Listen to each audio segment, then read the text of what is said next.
2025 में बोलीविया कड़ी आर्थिक मुसीबत के कगार पर खड़ा है। पूरे देश में पेट्रोल पंपों पर लंबी लंबी कतारें लग रही हैं, जैसे कोई भूख हड़ताल चल रही हो। महंगाई 13% तक छलांग लगा चुकी है, जो पिछले 29 सालों में सबसे तेज बढ़ोतरी है। डॉलर की सरकारी रिजर्व्स कम होती जा रही है और सियासत ऐसी गर्म हो गई है कि लगा है कोई आलू प्याज में मसाला मिल रहा हो। जब सरकार के पास डॉलर नहीं बचे तो काला बाजार फूटा। डॉलर की कीमत आधिकारिक दर से 70% ऊंची चल रही है। हर कोई डॉलर लूट रहा है, चाहे दुकानदार हो या आम आदमी। इस बीच राष्ट्रपति लुइस आर्से और उनके पुराने सहयोगी एवो मोरालेस में तल्खी बध रही है। कभी गुरु शिष्य जैसा जोड़ा अब आमने सामने खड़ा। राजनीतिक स्थिरता इतनी ढीली कि संतुलन बिगड़ रहा है। बोलीविया की अर्थव्यवस्था की रीढ़ रही गैस का उत्पादन चरम से आधा से भी नीचे धंस चुका है। सड़कों पर प्रदर्शन आम हो गए हैं। लोग सरकार से सवाल पूछते हैं कि खर्च तो करो, पर राजस्व कहां से लाओगे?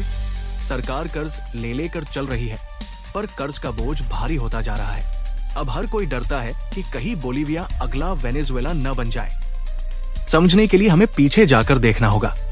2006 में जब एवो मोरालेस सत्ता में आए थे, तब बोलीविया दक्षिण अमेरिका के सबसे गरीब देशों में गिना जाता था। पर ग्लोबल कमोडिटी बूम के जमाने में खासकर प्राकृतिक गैस की कीमतें आसमान छू रही थी।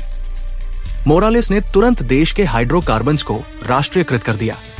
विदेशी कॉन्ट्रैक्ट्स नए सिरे से तय किए और जो पैसा आया उसे बड़े पैमाने पर सामाजिक योजनाओं पर उड़ाया गया। स्कूल, अस्पताल, सड़कें, हर जगह बदलाव दिखने लगा। उस दौर में अर्थव्यवस्था औसतन 4.6% सालाना बढ़ती रही और 2 करोड़ से ज्यादा लोग गरीबी रेखा से ऊपर आ गए। 2014 तक तो रिजर्व्स $15 बिलियन तक पहुंच गई, एक रिकॉर्ड। मगर ये सब मजबूत नींव पर नहीं था, बल्कि ऊंची गैस कीमतों पर टिका था।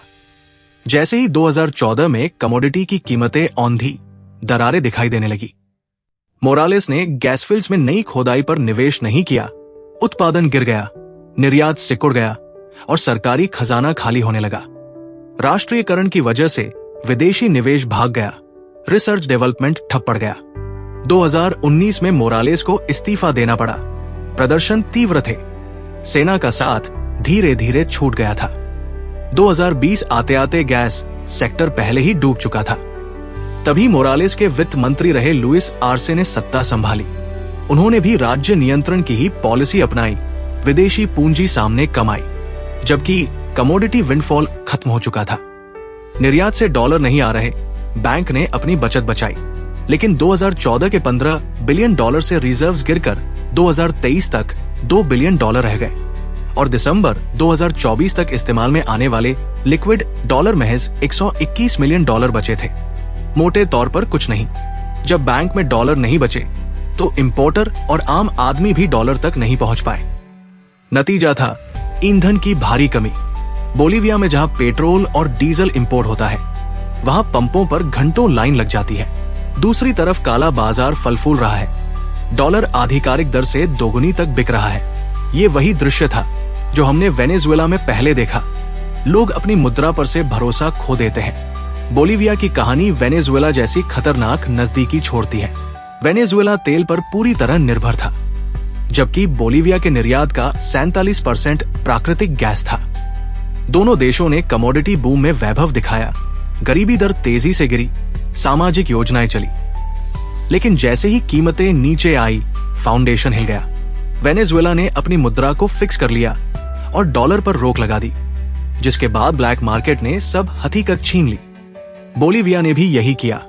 2011 से मुद्रा दर को बचाए रखा जब तक रिजर्व्स रहे।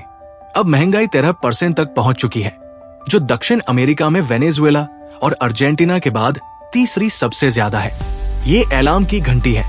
मोरालेस ने भी संविधान बदला था ताकत बरकरार रहे और राष्ट्रवाद को हवा दी थी। पर वेनेजुएला की तरह पूर्ण तानाशाही अभी नहीं है। बोलीविया में विपक्ष और लोकतांत्रिक प्रक्रिया अभी जिंदा है। आर्से की अपनी राजनीतिक जिंदगी जनता के मूड पर टिकी है। मोरालेस की तरह अमर्यादित सत्ता पकड़ने की कोशिश नहीं की। अगर आर्थिक हालत बिगड़ी तो यूनियनों और सोशल मूवमेंट्स का झुकाव बदल सकता है, जो वेनेजुएला में नहीं हुआ तब तक जब देर हो चुकी थी। अब सवाल ये है, आगे क्या होगा? बोलीविया चाकू के धार पर खड़ा है। अगर उसने अपनी वित्तीय नीतियां नहीं सुधारी, गैस निर्भरता कम नहीं की, विदेशी निवेश आकर्षित नहीं किया और मुद्रा को अधिक लचीलापन नहीं दिया, तो संघर्ष और गंभीर हो जाएगा। मगर अर्जेंटीना जैसी स्थिति बनने का अभी वक्त नहीं है, जहां महंगाई और डॉलर कमी रहती थी, पर इकोनॉमी कुल मिलाकर चलती रही। बोलीविया के पास अभी भी समय है रास्ता बदलने का, गहरे संकट की ओर बढ़ने से पहले। आने वाले महीनों में जो फैसले होंगे, वही आने वाले दशकों तक इसका भविष्य तय करेंगे। अगर आपको ये वीडियो पसंद आया तो कृपया चैनल को सब्सक्राइब करें